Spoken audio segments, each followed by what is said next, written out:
Las demás cuestiones políticas planteadas y tergiversadas por P. Pievsky. Hemos señalado en nuestras tesis que liberación de las colonias significa autodeterminación de las naciones. Europeos olvidan a menudo que los pueblos coloniales también son naciones, pero tolerar este olvido es tolerar el chauvinismo. Pievsky objeta. El proletariado en el sentido exacto de la palabra no existe en las colonias de tipo puro final del P en el capítulo 2. Entonces está destinada a la consigna de la autodeterminación. A la burguesía colonial, a los bellas, a los campesinos. Claro que no, es absurdo que los socialistas, el subrayado es de P. Y exijan la autodeterminación de las colonias, porque en general es absurdo plantear las consignas de un partido obrero para los países donde no hay obreros. Terrible que sea la ira de P. Y su denuncia de que nuestro punto de vista es absurdo, nos atrevemos, sin embargo, a observarle que sus argumentos son erróneos. Los difuntos y no llorados, economistas, pensaban que las consignas de un partido obrero están dirigidas únicamente a los obreros asterisco. No, estas consignas están dirigidas a toda la población trabajadora, a todo el pueblo. La parte democrática de nuestro programa, sobre cuyo significado P. Y, en general, no ha reflexionado en absoluto, está dirigida especialmente a todo el pueblo y por eso hablamos, en él, del pueblo. Hemos estimado en 1.000 millones la población colonial y semicolonial y P. Pievsky no se ha tomado el trabajo de refutar esta declaración concreta. Población de 1.000 millones, más de 700 millones China, India, Persia, Egipto, viven en países donde hay obreros. Para los países coloniales donde no hay obreros, donde hay solo esclavistas y esclavos, etc., lejos de ser absurdo, es obligatorio para todo marxista plantear la autodeterminación. B. Pievsky pensara un poquito en el asunto probablemente lo comprendería, y también que la autodeterminación se plantea siempre para dos naciones, la oprimida y la opresora. He aquí otra de las objeciones de P. Pievsky. Por esa razón nosotros nos limitamos, respecto de las colonias, a una consigna negativa, es decir, a la exigencia de los socialistas a sus gobiernos. Fuera de las colonias. Exigencia, irrealizable dentro de los marcos del capitalismo, sirve para intensificar la lucha contra el imperialismo, pero no contradice la tendencia de desarrollo, pues una sociedad socialista no poseerá colonias. Asombrosa la incapacidad o repugnancia del autor a reflexionar aunque sea algo en el contenido teórico de las consignas políticas. El empleo de una frase propagandística en lugar de un término político teóricamente exacto puede cambiar las cosas. Y, fuera de las colonias, es eludir un análisis teórico y ocultarse detrás de frases propagandísticas. Todo propagandista de nuestro partido, hablando de Ucrania, Polonia, Finlandia, etc., tiene derecho a decir al gobierno zarista, a su gobierno, Finlandia, etc. Pero el propagandista inteligente comprenderá que no debemos plantear consignas positivas o negativas con el único propósito de intensificar la lucha. Del tipo de Aleksinsky podía insistir en que la consigna negativa, fuera de la Duma centurionegrista, estaba justificada por el deseo de intensificar la lucha contra cierto mal. La intensificación de la lucha es una frase vacía de los subjetivistas, quienes olvidan la exigencia marxista de que toda consigna sea justificada por un análisis preciso de la realidad económica, de las condiciones políticas y del sentido político de la consigna. Molesto seguir remachando este asunto, pero ¿qué podemos hacer? Conocemos la costumbre de Aleksinsky de interrumpir una discusión teórica sobre un problema teórico con algaradas propagandísticas. Mala costumbre. El significado político y económico de la consigna, fuera de las colonias, es uno y solo uno. Libertad de separación para las naciones coloniales, libertad para crear un Estado separado. Como lo cree P.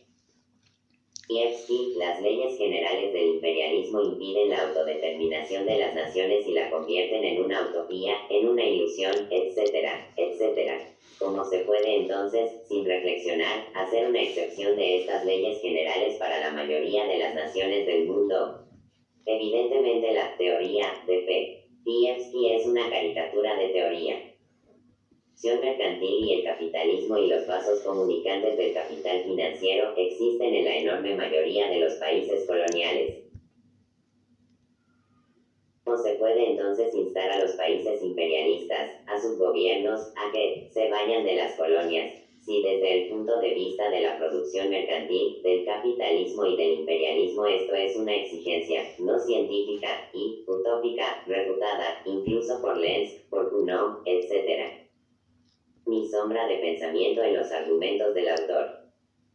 No pensó en el hecho de que la liberación de las colonias es irrealizable solo en el sentido de que es irrealizable sin una serie de revoluciones. Pensó tampoco en el hecho de que es realizable en conjunción con una revolución socialista en Europa. No en el hecho de que, en el problema en discusión, no hay diferencia alguna ni económica ni política entre la posesión de Polonia o de Turquestán por parte de Rusia. No en el hecho de que una sociedad socialista querrá irse fuera de las colonias solo en el sentido de acordarles el libre derecho de separación, pero de ninguna manera en el sentido de recomendar la separación. Tversky no censura llamándonos impostores por esta distinción entre el derecho a la separación y la recomendación a la separación, y, para fundamentar científicamente este veredicto ante los obreros, escribe: los socialistas defienden el derecho a la separación, pero su propaganda está contra la separación. Creo poder dar una respuesta bastante exacta a esta pregunta, es decir, todo obrero sensato pensará que P. y es incapaz de pensar. Todo obrero sensato pensará. Pero si este es el mismo P. Tversky que nos enseña a nosotros los obreros a gritar, fuera de las colonias. Las palabras, nosotros, los obreros gran rusos, debemos exigir de nuestro gobierno que se vaya de Mongolia, de Turquestán, de Persia. Los obreros ingleses deben exigir que el gobierno inglés se vaya de Egipto, de la India, de Persia, etc. ¿Acaso esto significa que nosotros, los proletarios, queremos separarnos de los obreros egipcios y de los peyas, de los obreros y campesinos mongoles, turquestanos o indios? ¿Significa esto acaso que nosotros aconsejamos a las masas trabajadoras de las colonias que se separen del proletariado europeo con conciencia de clase? Eso. Como siempre, estamos y estaremos por la unión más estrecha y la fusión de los obreros con conciencia de clase de los países avanzados con los obreros, campesinos y esclavos de todos los países oprimidos. Siempre hemos aconsejado y seguiremos aconsejando a todas las clases oprimidas de los países oprimidos, incluidas las colonias, que se separen de nosotros, sino que establezcan los vínculos más estrechos posibles y se unan a nosotros. Nosotros exigimos de nuestros gobiernos que abandonen las colonias, o, para expresarnos en términos políticos exactos y no con algaradas de agitación, que otorguen a las colonias plena libertad de separación, derecho real a la autodeterminación, y nosotros mismos estamos seguros de poner en práctica derecho y otorgar esa libertad no bien conquistemos el poder. Exigimos de los gobiernos actuales y lo haremos cuando seamos gobierno, no para recomendar la separación, sino, al contrario, para facilitar y acelerar la unión y la fusión democráticas de las naciones. Todos los esfuerzos posibles para alentar la unión y la fusión con los mongoles, los persas, los indios y los egipcios. Consideramos que ello es un deber para nosotros y que está en nuestro interés, pues de lo contrario el socialismo en Europa será frágil.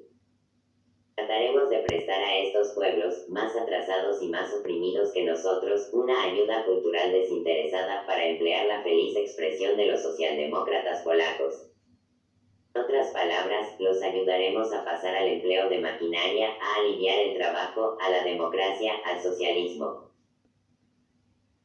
Exigimos la libertad de separación para los mongoles, persas, egipcios y para todas las naciones oprimidas y atropelladas sin excepción. No lo hacemos porque estemos por su separación, sino solo porque estamos por la unión y la fusión libre y voluntaria y no por la unión coercitiva. Es la única razón.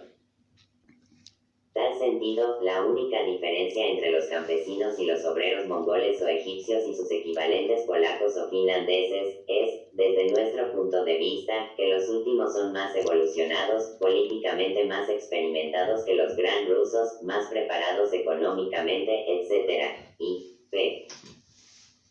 Eso, con seguridad, muy pronto convencerán a sus pueblos que es insensato extender a los obreros socialistas y a la Rusia socialista su actual y legítimo odio a los gran rusos por su papel de verdugos. Convencerán de que el interés económico, el instinto y la conciencia internacionalistas y democráticas exigen la más rápida unión de todas las naciones y su fusión en una sociedad socialista. Puesto que los polacos y los finlandeses son gente de gran cultura, con toda probabilidad se convencerán, muy pronto, de que esta actitud es justa, y la posible separación de Polonia y Finlandia después del triunfo del socialismo será, pues, de corta duración. Mongoles y persas, incomparablemente menos cultos, pueden separarse por un tiempo más largo, pero trataremos de acortarlo, como ya hemos dicho, mediante una ayuda cultural desinteresada. Y ni puede haber ninguna otra diferencia en nuestra actitud hacia los polacos y mongoles. Puede haber ninguna contradicción entre nuestra propaganda por la libertad de separación y nuestra firme decisión de poner en práctica esa libertad cuando nosotros seamos gobierno, y nuestra propaganda por la unión y la fusión de las naciones. Esto es, estamos seguros, todo obrero sensato, todo auténtico socialista e internacionalista pensará, de nuestra polémica con P. Tievsky asterisco. En todo el artículo se percibe la duda fundamental de Tievsky. Para que propugnar, y cuando estemos en el poder, poner en práctica la libertad de las naciones a separarse, si toda la tendencia desarrollo lleva hacia la fusión de las naciones. Una razón, le contestamos, que propugnamos, y, cuando estemos en el poder, pondremos en práctica la dictadura del proletariado, a pesar de que toda la tendencia del desarrollo lleva la abolición de la dominación coercitiva de una parte de la sociedad sobre otra. La dictadura es la dominación de una parte de la sociedad sobre el resto de la sociedad, dominación que se apoya directamente en la coerción. Dictadura del proletariado, la única clase revolucionaria consecuente, es imprescindible para derrocar a la burguesía y rechazar sus tentativas contrarrevolucionarias. El problema de la dictadura del proletariado es tan importante que quien niega la necesidad de tal dictadura o la reconoce solo de palabra no puede ser miembro del Partido Socialdemócrata. Sin embargo, no se puede negar que en casos particulares, como una excepción, por ejemplo, en algún país pequeño, después que en un país vecino grande se haya realizado la revolución socialista, sea factible la renuncia pacífica del poder por parte de la burguesía, si ésta llega a convencerse de que es inútil la resistencia y si prefiere salvar el pellejo. Es mucho más probable, naturalmente, que incluso en los países pequeños el socialismo no se alcance sin una guerra civil. Por ello, el único programa para la socialdemocracia internacional debe ser el reconocimiento de la guerra civil, a pesar de que la violencia sea ajena a nuestros ideales. Mismo, mutatis mutandis, con las modificaciones correspondientes, es aplicable a las naciones. Estamos por su fusión, pero en la actualidad no puede haber transición de la fusión coercitiva, de las anexiones, a la fusión voluntaria, sin la libertad de separación. Nosotros reconocemos, y con toda razón, la primacía del factor económico, pero interpretarlo a la P. Tievsky es hacer una caricatura del marxismo. Y los bancos del imperialismo moderno, a pesar de ser donde quiera igualmente inevitables como parte del capitalismo desarrollado, difieren en sus aspectos concretos de país a país. Mayor aún la diferencia, a pesar de su homogeneidad en lo fundamental, entre las formas políticas en los países imperialistas avanzados, Estados Unidos, Inglaterra, Francia y Alemania. La diversidad se manifestará también en el camino que recorrerá la humanidad desde el imperialismo de hoy hasta la revolución socialista de mañana. Nación naciones llegarán al socialismo, esto es inevitable, pero no todas lo harán exactamente de la misma manera, cada una contribuirá con algo propio, a tal o cual forma de la democracia, a tal o cual variedad de la dictadura del proletariado, a tal o cual variación en el ritmo de las transformaciones vistas en los diferentes aspectos de la vida social.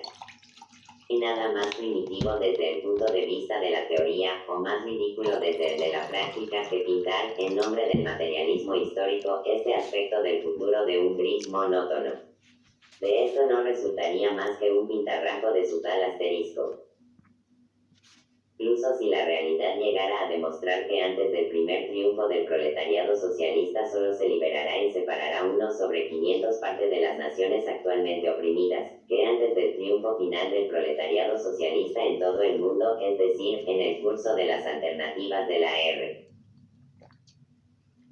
socialista, se separará también solo unos sobre 500 partes de las naciones oprimidas por un tiempo muy breve, incluso en este caso, nosotros estaríamos, desde el punto de vista teórico y político práctico, en lo justo al aconsejar a los obreros que desde ahora no permitan dentro de sus partidos socialdemócratas a socialistas de las naciones opresoras que no reconocen y no defienden la libertad de separación de todas las naciones oprimidas. Hecho es que nosotros no sabemos, ni podemos saber, qué número de naciones oprimidas necesitará en la práctica la separación para contribuir con algo propio a las diferentes formas de la democracia, a las diferentes formas de transición al socialismo. Pero sí sabemos, vemos y sentimos todos los días que la negación de la libertad de separación en la actualidad es teóricamente falsa del principio al fin y en la práctica se reduce a servilismo respecto de los chauvinistas de las naciones opresoras. Brayamos, escribe P. Pievsky en una nota al pasaje más arriba citado, que apoyamos totalmente la exigencia contra las anexiones impuestas por la fuerza. Pero no contesta ni siquiera con una sola palabra a nuestra declaración sumamente clara de que esta exigencia equivale al reconocimiento de la autodeterminación, de que no se puede definir de manera correcta el concepto anexión, a menos de situarlo en el contexto de la autodeterminación. Pievsky cree que en una discusión es suficiente presentar los propios argumentos y reivindicaciones sin ninguna evidencia que los demuestre. Nosotros aceptamos plenamente, continúa el autor, una serie de exigencias que tienden a abusar la conciencia del proletariado contra el imperialismo en su formulación negativa, pero es absolutamente imposible elaborar las formulaciones positivas correspondientes dentro del régimen existente. Contra la guerra sí, pero no por una paz democrática. Falso, falso desde la primera a la última palabra. Pievsky ha leído nuestra resolución sobre el pacifismo y la consigna de la paz, páginas 4 a 45 del folleto El socialismo y la guerra, asterisco, e incluso la aprobó, creo, pero, evidentemente, no la comprendió. Estamos por una paz democrática, solo que prevenimos a los obreros contra el engaño de que esa paz es posible bajo los gobiernos actuales burgueses, sin una serie de revoluciones, tal como lo señala la resolución. Nosotros denunciamos que era un engaño a los obreros la defensa abstracta de la paz, es decir, una defensa que no tiene en cuenta el verdadero carácter de clase, o más exactamente, el carácter imperialista de los gobiernos actuales de los países beligerantes. Hemos declarado de manera terminante en las tesis del periódico Socialdemocrat número 7 que nuestro partido, en el caso de que fuera llevado al poder por una revolución en el curso de la guerra actual, propondría inmediatamente una paz democrática a todos los países beligerantes. Pievsky, sin embargo, ansioso por convencerse a sí mismo y a otros de que él se opone solamente a la autodeterminación y no a la democracia en general, llega a afirmar que nosotros no estamos por una paz democrática. Esa lógica. Es necesario tratar cada uno de los otros ejemplos que cita, pues no vale la pena desperdiciar espacio para refutarlos, pues son tan ingenuos como ilógicos y solo harán sonreír al lector. Puede haber tal cosa como una consigna negativa socialdemócrata que sirve solo para aguzar la conciencia del proletariado contra el imperialismo, sin brindar, al mismo tiempo, una respuesta positiva al interrogante de cómo la socialdemocracia resolverá el problema cuando asuma el poder. Signa. Negativa, que no esté vinculada con una determinada solución positiva, no abusará, sino que embotará la conciencia, pues una consigna tal es una frase hueca, un grito en el vacío, una declamación sin contenido. Tversky no comprende la diferencia entre las consignas negativas que censuran los males políticos y los males económicos.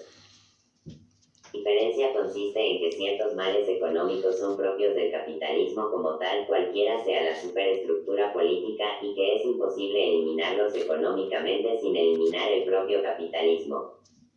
Es posible citar un solo ejemplo que refute esto.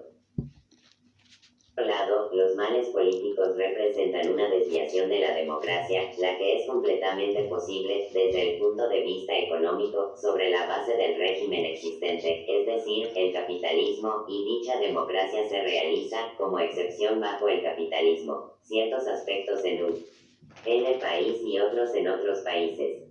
De nuevo, el autor no ha comprendido, precisamente, las condiciones fundamentales necesarias para la realización de la democracia en general.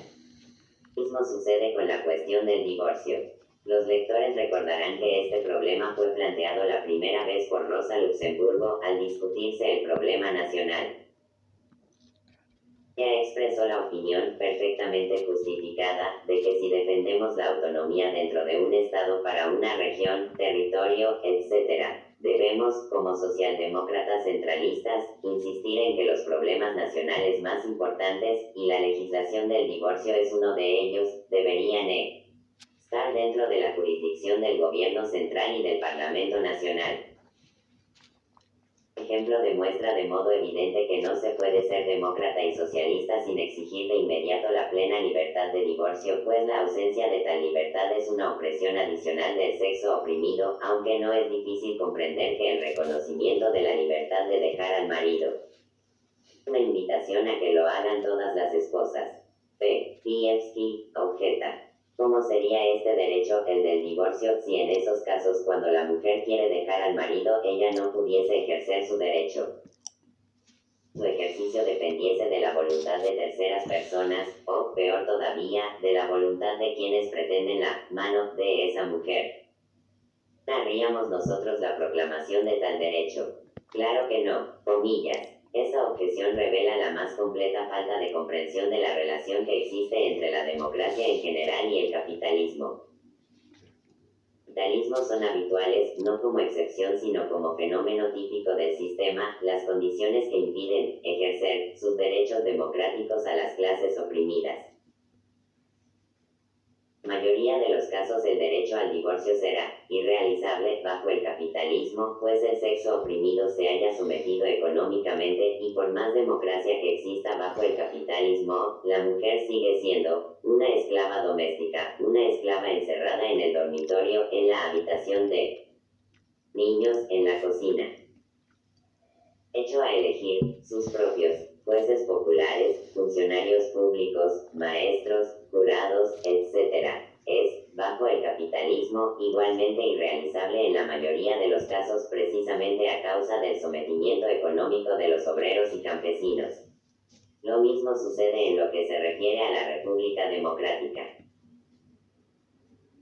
El programa la define como gobierno del pueblo, a pesar de que todos los socialdemócratas saben muy bien que bajo el capitalismo, aun en las repúblicas más democráticas, existirá indefectiblemente corrupción de los funcionarios por la burguesía y una alianza de la bolsa con el gobierno.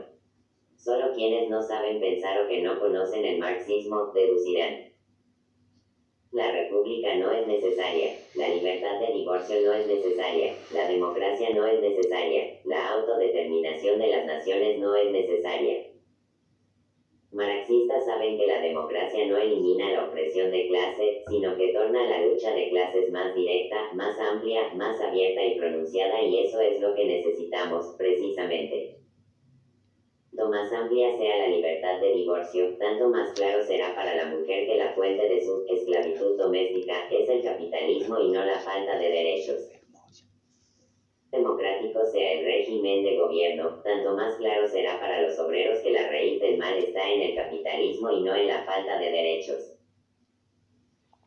Amplia sea la igualdad de derechos de las naciones, que no es completa sin la libertad de separación, tanto más claro será para los obreros de las naciones oprimidas que la causa de su opresión es el capitalismo y no la falta de derechos, etc. Debe repetirse una y otra vez. Es molesto machacar el ABC del marxismo, pero ¿qué podemos hacer si P.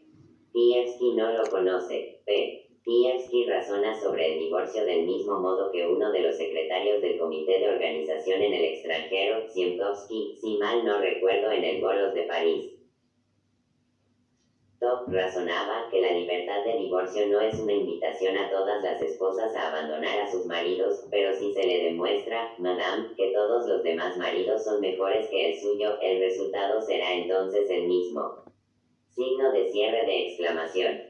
Al razonar de esta manera, Ziemkowski olvidó que ser chiflado no es una violación de los principios socialistas y democráticos. Ziemkowski fuera a demostrar a una mujer que todos los maridos son mejores que el suyo, nadie vería en esto una violación de los principios democráticos. Mucho la gente diría, es inevitable que haya grandes chiflados en un partido grande. Pero si a Ziemkowski se le ocurriera defender como a un demócrata a una persona que se opusiera a la libertad de divorcio y acudiese a los tribunales, a la policía o a la iglesia para evitar que su mujer lo abandonase, estamos seguros de que hasta la mayoría de los colegas de Ziemkowski del secretariado extranjero, a pesar de ser unos socialistas despreciables, le negarían su apoyo. Tanto Ziemkowski como P. Pievsky, en su debate sobre el divorcio, no comprendieron el problema y eludieron su esencia.